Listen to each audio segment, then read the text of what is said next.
시간이 되었습니다. 우리 함께 신앙 고백하심으로 수요 예배 하나님께 올려드리겠습니다. 전능하사 천지를 만드신 하나님 아버지를 내가 믿사오며 그 외아들 우리 주 예수 그리스도를 믿사오니 이는 성령으로 잉태하사 동정녀 마리아에게 나시고 본디오 빌라도에게 고난을 받으사 십자가에 못 박혀 죽으시고 장사한 지 사흘 만에 죽은 자 가운데서 다시 살아나시며 하늘에 오르사 전능하신 하나님 우편에 앉아 계시다가 저리로서 산자와 죽은 자를 심판하러 오시리라. 성령을 믿사오며 거룩한 공예와 성도가 서로 교통하는 것과 죄를 사하여 주시는 것과 몸이 다시 사는 것과 영원히 사는 것을 믿사옵나이다. 아멘. 찬송가 267장 우리 함께 찬양하시겠습니다. 주의 확실한 약속의 말씀 듣고 주만 믿으면 구원을 얻으리라. 할렐루야 할렐루야 내가 예수를 믿어 그의 흘리신 피로 내 죄 씻었네. 할렐루야 할렐루야 내가 예수를 믿어 그의 흘리신 피로 내 죄 씻었네. 나의 갈 길이 험하고 위험하나 항상 예수의 도우심 믿고 가네. 할렐루야 할렐루야 내가 예수를 믿어 그의 흘리신 피로 내 죄 씻었네. 할렐루야 할렐루야 내가 예수를 믿어 그의 흘리신 피로 내 죄 씻었네. 주의 보좌에 천사들 둘러서서 우리 구주를 높이어 찬양하네. 할렐루야 할렐루야 내가 예수를 믿어 그의 흘리신 피로 내 죄 씻었네. 할렐루야 할렐루야 내가 예수를 믿어 그의 흘리신 피로 내 죄 씻었네. 예언자들과 왕들도 반열대로 황금길 따라 나와 찬송하네. 할렐루야 할렐루야 내가 예수를 믿어 그의 흘리신 피로 내 죄 씻었네. 할렐루야 할렐루야 내가 예수를 믿어 그의 흘리신 피로 내 죄 씻었네. 우리 모두 다 그 반열 뒤따르며 함께 즐거운 찬송을 부르리라. 할렐루야 할렐루야 내가 예수를 믿어 그의 흘리신 피로 내 죄 씻었네. 할렐루야 할렐루야 내가 예수를 믿어 그의 흘리신 피로 내 죄 씻었네. 기도하겠습니다. 참 좋으신 하나님 아버지, 오늘 이 3일 예배를 기억하고 주님 앞에 나온 우리 사랑하는 성도들, 주님께서 그들의 마음과 중심을 아시오니 이 시간 여러 가지 고민과 또 해결되지 않은 여러 가지 문제들 가지고 주님 앞에 나와왔사오나 그러나 이 시간 이 예배를 통하여 나의 반석의 주가 되시고 생명의 주요 부활의 주가 되시는 예수 그리스도를 만나고 그 예수 그리스도의 피로 충만하여 또 이 남은 한 주들 산적한 문제들 너무 많지만 그러나 그럼에도 불구하고 승리할 수 있는 우리 성도들 될 수 있도록 흔들리지 않는 중심과 마음 주님께서 허락하여 주시옵소서. 오늘의 말씀이 새 힘이 되어지는 은혜가 있기를 소원합니다. 예수님의 이름으로 기도드리옵나이다. 아멘. 성경 봉독하시겠습니다. 오늘 보실 하나님의 말씀 예레미야 18장 1절에서 12절까지의 말씀입니다. 우리 한 절씩 교독하시겠습니다. 여호와께서 예레미야에게 임한 말씀에 이르시되 너는 일어나 토기장이의 집으로 내려가라. 내가 거기에서 내 말을 내게 들려주리라 하시기로 내가 토기장이의 집으로 내려가서 본즉 그가 농로로 일을 하는데 진흙으로 만든 그릇이 토기장이의 손에서 터짐에 그가 그곳으로 자기 의견에 좋은 대로 다른 그릇을 만들더라. 그때 여호와의 말씀이 내게 임하니라 이르시되 여호와의 말씀이니라. 이스라엘 족속아, 이 토기장이가 하는 것 같이 내가 능히 너희에게 행하지 못하겠느냐. 이스라엘 족속아, 진흙이 토기장이의 손에 있음 같이 너희가 내 손에 있느니라. 내가 어느 민족이나 국가를 뽑거나 부수거나 멸하려 할 때에 만일 내가 말한 그 민족이 그의 악에서 돌이키면 내가 그에게 내리기로 생각하였던 재앙에 대하여 뜻을 돌이키겠고 내가 어느 민족이나 국가를 건설하거나 심으려 할 때에 만일 그들이 나 보기에 악한 것을 행하여 내 목소리를 청종하지 아니하면 내가 그에게 유익하게 하리라 한 복에 대하여 뜻을 돌이키리라. 그러므로 이제 너는 유다 사람들과 예루살렘 주민들에게 말하여 이르기를 여호와의 말씀에 보라, 내가 너희에게 재앙을 내리며 계책을 세워 너희를 치려 하노니 너희는 각기 악한 길에서 돌이키며 너희의 길과 행위를 아름답게 하라 하셨다 하라. 그러나 그들이 말하기를 이는 헛되니 우리는 우리의 계획대로 행하며 우리는 각기 악한 마음이 완악한 대로 행하리라 하느니라. 아멘. 오늘 본문은 예레미야 18장 1절에서 12절입니다. 진흙이 토기장이의 손에 있음 같이 라는 제목으로 오늘 본문의 말씀을 우리 함께 살펴보겠습니다. 오늘 본문은 우리가 너무나 잘 아는 토기장이 비유입니다. 하나님의 절대적인 주권에 대한 말씀이죠. 우리 1절부터 함께 보겠습니다. 여호와께로부터 예레미야에게 임한 말씀에 이르시되 너는 일어나 토기장이의 집으로 내려가라. 내가 거기에서 내 말을 내게 들려주리라 하시기로 하나님께서 예레미야에게 토기장이의 집으로 내려가라 하십니다. 거기서 내가 너에게 내가 할 말을 알려주겠다. 여러분 이 말씀이 굉장히 중요한데 왜냐하면 토기장이의 집으로 가야만 하나님의 말씀을 들을 수 있기 때문입니다. 토기장이의 집에 가지 않고 버티면 하나님의 말씀을 들을 수가 없는 거죠. 이런 의미에서 토기장이의 집은 오늘날 교회로 생각하시면 됩니다. 토기장이는 진흙으로 무언가를 창조해내는 사람, 그래서 토기장이를 하나님에 비유하죠. 그러니 토기장이의 집은 하나님의 집, 교회 아닙니까? 그래서 성도는 교회로 와야 하나님의 말씀을 들을 수가 있습니다. 왜냐하면 교회에 말씀을 전하는 자가 있기 때문이죠. 물론 교회는 건물이 아니라 저와 여러분이 교회입니다. 그러나 저와 여러분이라고 하는 교회는 함께 모여서 또 하나의 공동체를 이루는 교회입니다. 이걸 교회라 부르는 이유는 저와 여러분이 함께 모여서 예수 그리스도의 몸을 이루기 때문이죠.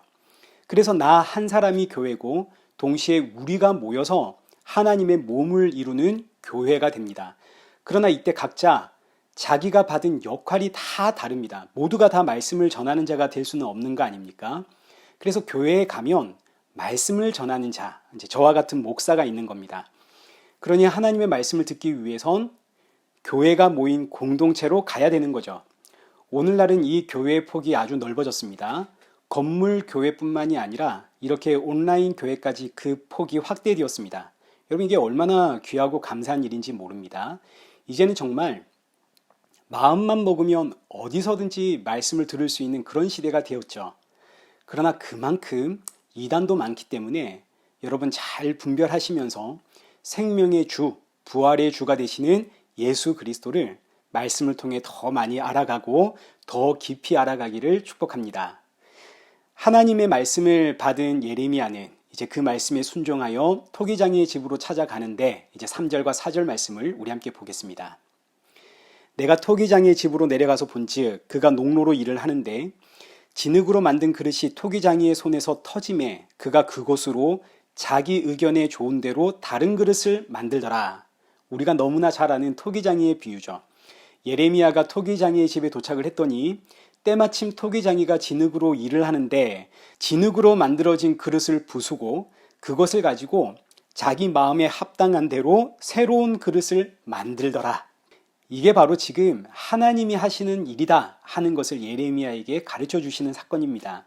하나님이 하시는 일이 뭐냐? 이 토기장이처럼 흙으로 만들어진 그릇을 부수고 새로운 그릇을 만드는, 이걸 뭐라고 할까요? 재창조라고 하면 되겠죠. 토기장이가 그릇을 깨고 자기 마음에 좋은 그릇을 다시 만들듯 하나님께서 죄와 악으로 물든 자기 백성을 깨시고 하나님 보시기에 좋은 선하고 의로운 새로운 그릇으로 다시 창조하는 재창조의 역사, 이것이 바로 하나님이 하시는 일이다, 이걸 가르치는 겁니다. 그래서 이제 이어지는 내용은 하나님께서 하시는 일에 대한 설명입니다. 5절을 보겠습니다. 그때 여호와의 말씀이 내게 임하니라. 이르시되 여호와의 말씀이니라. 이스라엘 족속아, 이 토기장이가 하는 것 같이 내가 능히 너희에게 행하지 못하겠느냐? 이스라엘 족속아, 진흙이 토기장이의 손에 있음 같이 너희가 내 손에 있느니라. 여러분, 이 말씀이 얼마나 귀한 말씀인지 모릅니다. 진흙이 토기장이의 손에 있듯이 너희가 내 손에 있다. 이 말씀은 너희가 내 말을 안 들으면 내가 확 부셔버리겠다, 이런 협박이나 저주의 말씀이 아닙니다. 다시 여기 4절을 한번 보십시오. 진흙으로 만들어진 그릇이 토기장이의 손에서 터졌습니다. 그걸로 끝인가요? 그거 아니죠. 터진 그 진흙을 다시 모아다가 토기장이가 자기 보기에 좋은 그릇으로 다시 만들어냅니다. 재창조. 이건 협박이나 저주의 말씀이 아니죠. 다시 재창조하겠다는 하나님의 의지와 각오와 하나님의 열심에 대한 이야기입니다. 이게 얼마나 감사한가요? 우리가 지금 하나님의 손에 있는 겁니다. 하나님의 손에 있기 때문에 우리에게 소망이 있고 희망이 있는 거죠. 하나님의 손에 있기 때문에 부서져서 새 그릇으로 재창조가 되는 겁니다. 하나님 손에 없으면 부서지면 그걸로 끝 아닙니까? 그러나 하나님의 손에 있기 때문에 하나님이 우리를 부수고 다시 재창조하시고, 오늘 저와 여러분의 모습을 한번 돌아보십시오. 우리가 얼마나 악한지. 우리가 입고 있는 이 육신은 죄와 사망의 육신입니다. 이 육신은 부서지고 새롭게 만들어지지 않는 이상 자꾸 죄와 악이 터져 나옵니다. 이건 방법이 없습니다. 그러나 우리가 하나님의 손에 있기 때문에 결국 하나님은 이 육신을 부수고 새로운 육신을 우리에게 주실 겁니다. 베드로후서 1장 13절과 14절 말씀 보십시오. 내가 이 장막에 있을 동안에 너희를 일깨워 생각나게 함이 옳은 줄을 여기노니 이는 우리 주 예수 그리스도께서 내게 지시하신 것 같이 나도 나의 장막을 벗어날 것이 임박한 줄을 알미라. 여기서 장막은 육신을 뜻합니다. 죄와 사망에서 태어난 이 육신을 벗어버릴 날이 곧 온다. 고린도후서 5장 1절 말씀 보십시오. 만일 땅에 있는 우리 장막집이 무너지면 하나님께서 지으신 집, 곧 손으로 지은 것이 아니오 하늘에 있는 영원한 집이 우리에게 있는 줄 아느니라. 이 땅의 육신이 무너지는 그날 성도는 하나님께서 지으신 하나님의 집, 하나님의 장막을 입게 됩니다. 이게 바로 새로운 육신을 입는 재창조, 부활을 이야기하는 겁니다. 그래서 4절 말씀에 참으로 이 장막에 있는 우리가 짐진 것 같이 탄식하는 것은 벗고자 함이 아니오 오히려 덧입고자 함이니 죽을 것이 생명의 삼킨 바 되게 하려 함이라. 성도는 이 육신의 장막을 입고 있는 한 자꾸 탄식이 터져 나옵니다. 왜냐하면 자꾸 이 안에서는 죄가 터져 나오거든요. 그러나 이제 곧 이 죽을 것이, 이 죄와 사망의 몸이 생명에 삼켜지는 그날이 올 겁니다. 그날에 하나님은 토기장이가 진흙을 부수고 새로운 그릇을 다시 만들듯 우리의 몸을 깨고 부활의 새 몸, 하늘의 몸으로 다시 재창조해 주십니다. 성도는 이날을 사모하며 사는 거죠. 근데 문제는 아무도 이 사실을 모른다 이거죠. 하나님의 손에 붙잡혀 있는 것이 은혜라는 사실도 모르고 지금 내가 입고 있는 이 육신이 죄와 사망의 육신이라는 사실도 모르고, 그러니 내가 왜 새로운 육신을 입어야 되는가를 모르는 겁니다. 내가 죄인이라는 사실 자체를 모르는 거죠. 그래서 이어지는 말씀을 한번 보십시오. 7절입니다. 7절과 8절. 내가 어느 민족이나 국가를 뽑거나 부수거나 멸하려 할 때에 만일 내가 말한 그 민족이 그 악에서 돌이키면 내가 그에게 내리기로 생각하였던 재앙에 대하여 뜻을 돌이키겠고, 하나님은 죄와 악을 심판하는 심판의 하나님이십니다. 그러나 악하고 악한 백성들이 돌이켜 회개하면 언제든 하나님은 돌이키겠다 하십니다. 국률의 하나님이다 이거죠. 그러나 또 반면 9절과 10절 보십시오. 내가 어느 민족이나 국가를 건설하거나 심으려 할 때에 만일 그들이 나보기에 악한 것을 행하여 내 목소리를 청종하지 아니하면 내가 그에게 유익하게 하리라 한 복에 대하여 뜻을 돌이키리라. 하나님께서 어느 한 민족에게 복을 주려고 하는데 그 백성이 악을 행하면 하나님께서 뜻을 돌이켜 이 백성들에게 복이 아니라 저주와 심판을 내리겠다 하십니다. 하나님의 너무 분명하고 확고한 의지가 담겨 있는 말씀이죠.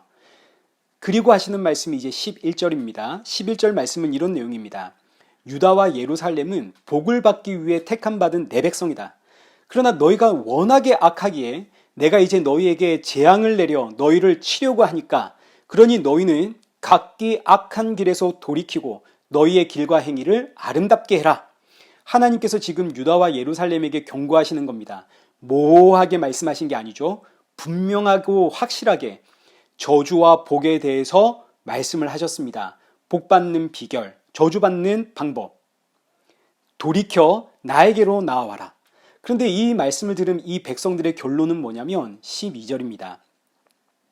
그러나 그들이 말하기를 이는 헛되니 우리는 우리의 계획대로 행하며 우리는 각기 악한 마음이 완악한 대로 행하리라 하느니라. 하나님께서 이스라엘 백성들에게 죄에서 돌이켜라. 악에서 돌이켜라. 내가 토기장이다.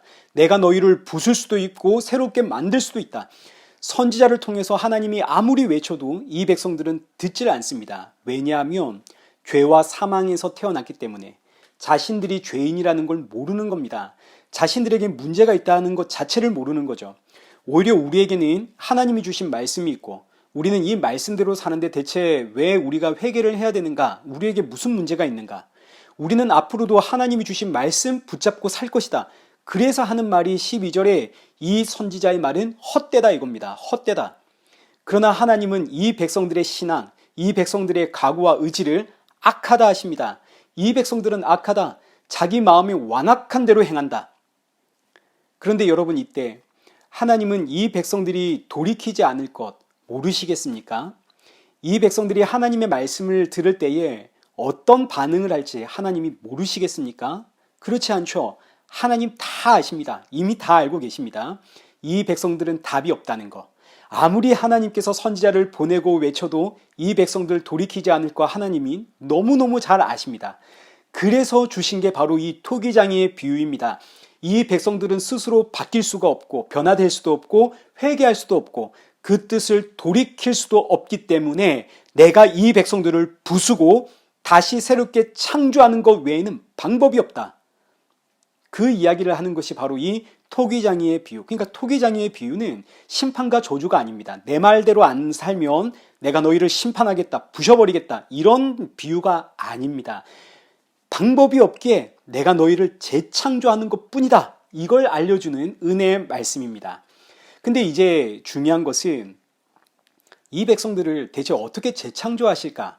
이제 이 방법이 궁금한 겁니다. 이건 천사들도 궁금해하는 내용입니다. 베드로전서 1장 10절 말씀 한번 보십시오. 이 구원에 대하여는 너희에게 임할 은혜를 예언하던 선지자들이 연구하고 부지런히 살펴서 12절 마지막 하반절 보십시오. 천사들도 살펴보기를 원하는 것이니라. 아니 하나님께서 도대체 이 죄와 악으로 가득한 백성들을 어떻게 구원하실 것인가? 이들을 어떻게 재창조한단 말인가? 천사들조차 그 방법을 궁금해했습니다. 아무리 봐도 방법이 없거든요. 죄의 삭은 사망인데 저들을 하나님이 부수시면 그건 저들의 죄값이니까 저들은 그걸로 끝나는 겁니다. 근데 대체 어떻게 하나님은 이들을 구원하신단 말인가? 저들의 죄값을 어떻게 하나님이 무효로 돌리고 저들을 재창조할 수 있단 말인가? 너무너무 놀랍게도 하나님이 사람이 되어 이 땅에 친히 오셨습니다. 사람들의 죄값을 심판하면 그걸로 끝나기 때문에 그들의 죄값을 친히 하나님이 지시고 십자가로 가서 죽으심으로 그들의 죄값을 죽음으로 갚으시고 그들 안에 새로운 영을 넣어 주심으로 장래에 있을 하늘의 장막을 사모하게 하는 믿음을 넣어 주신 거죠. 그래서 히브리서 9장 11절 보십시오. 그리스도께서는 장래 좋은 일의 대제사장으로 오사 손으로 짓지 아니한 것 곧 이 창조에 속하지 아니한 더 크고 온전한 장막으로 말미암아 염소와 송아지에 필요하지 아니하고 오직 자기의 피로 영원한 속죄를 이루사 단번에 성소에 들어가셨느니라. 그리스도께서 장래 좋은 일, 이 하늘의 장막, 영원한 새로운 그 부활의 육체를 주기 위해서 친히 자기 피로 영원한 속죄를 이루셨다는 이야기입니다. 그리고 이 일의 보증으로 여기 고린도후서 5장 5절에 기록된 것처럼 곧 이것을 우리에게 이루게 하시고 보증으로 성령을 우리에게 주신 이는 하나님이시니라. 이 모든 일은 반드시 이루어진다라는 그 약속의 보증으로 우리에게 뭘 주셨다고요? 성령. 십자가에 죽으시고 부활하신 예수님이 성령으로 나를 찾아와 영원한 구원과 영원한 부활의 몸에 대한 보증이 되셨습니다. 그래서 성령이 임한 성도는 이 육신을 볼 때마다 탄식하지만 그러나 장차 주께서 약속하신 그 부활의 몸이 있기 때문에 그 부활의 몸을 소망하며 살아가게 되는 거죠. 이게 바로 마라나타의 신앙입니다. 우리의 신앙은 마라나타의 신앙이 진짜 신앙이고 진짜 믿음입니다. 그래서 사도 바울의 고백이 여기 고린도후서 4장 16절 그러므로 우리가 낙심하지 아니하노니 우리의 겉사람은 낡아지나 우리의 속사람은 날로 새로워지는도다. 17절 우리가 주목하는 것은 보이는 것이 아니요 보이지 않는 것이니 보이는 것은 잠깐이요 보이지 않는 것은 영원함이라. 우리의 겉사람은 낡아집니다. 이 겉사람은 우리의 육체를 뜻하는 것으로 우리의 육체는 날로 죽음을 향해 달려갑니다. 죄와 사망은 사라지는 것이 아니라 날이 가면 갈수록 내 안에서 더 큰 위력을 발휘합니다. 죽음을 향해 달려가게 하는 거죠. 그래서 나이가 들수록 내 안에서 터져 나오는 죄는 나를 더 괴롭힙니다. 그러나 내 안의 속사람은 날로 새로워지죠. 그 이유는 내 안에 보이지 않지만 그 하나님의 생명의 약속이고 부활의 약속이 되시는 예수 그리스도의 영, 성령이 내 안에 계시기에 이 성령이 나에게 약속의 보증입니다.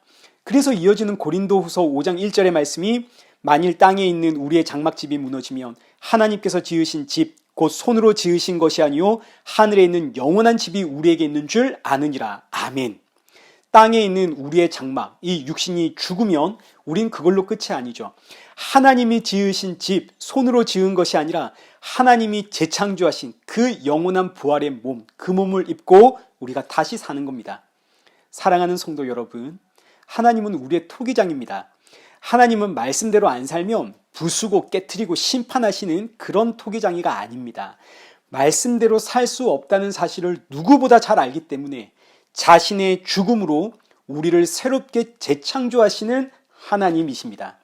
진흙이 토기장의 손에 있음같이 우리가 주의 손에 있다는 사실, 여러분 이것이 성도의 위로고 성도의 소망이고 성도가 이 땅을 살아가는 힘이 되고 이 말씀 자체가 우리의 피난처고 든든한 반석이 됩니다. 사랑하는 성도 여러분, 남은 이 한 주도 내가 하나님의 손에 있다는 사실, 나는 지금도 여전히 죄가 터져 나오는 인생이지만 우리 주님 곧 나를 죄가 없는 완전히 새로운 부활의 몸을 입혀주실 겁니다. 그날이 이제 곧 옵니다. 그날을 사모하며 생명의 주가 되시고 부활의 주가 되시는 우리 주 예수 그리스도 더욱 찬양하고 더 많이 묵상하고 그 복음의 증인으로 살아가는 복된 저와 여러분 되시기를 축원합니다. 우리 기도하겠습니다. 살아계신 하나님 아버지, 우리는 흙에서 나와 흙으로 돌아가는 인생입니다. 그리고 이걸로 끝나는 것이 아니라 영원한 형벌이 있음도 압니다. 이런 우리를 살리려 주님 친히 십자가 지시고 우리 안에 성령으로 찾아오사 장래일의 보증이 되어주시니 얼마나 감사한지 모릅니다. 이 감사를 잃지 않고 늘 묵상하며 힘들 때나 괴로울 때나 지칠 때나 내 안의 죄가 끊임없이 나를 괴롭혀도 그럼에도 불구하고 나를 붙잡고 계시는 하나님의 손, 그리고 나를 떠나지 않고 내 안에 보증으로 살아계시는 그 성령님 바라보며 살아가는 우리 성도들 되어지도록 우리의 몸과 마음과 중심을 붙잡아 주옵소서. 남은 이 한 주도 주의 손에 붙들린 인생임을 고백하며 어디를 가든 당당하게 그리고 십자가의 증인으로 살아가는 성도 되게 하여 주옵소서. 예수님의 이름으로 기도드리옵나이다. 아멘. 이제는 우리 주 예수 그리스도의 은혜와 성부 하나님의 크신 사랑과 성령 하나님의 위로교통 충만하심이 나를 붙잡으시고 나를 인도하시고 마침내 부활의 새 몸을 주실 예수 그리스도 안에서 새 힘을 얻고 감사와 찬양으로 주신 복음의 사명 잘 감당하며 살아가는 우리 이레교회와 성도들과 온 세계 교회 머리머리 위에 이제로부터 영원토록 함께 있을지어다. 아멘.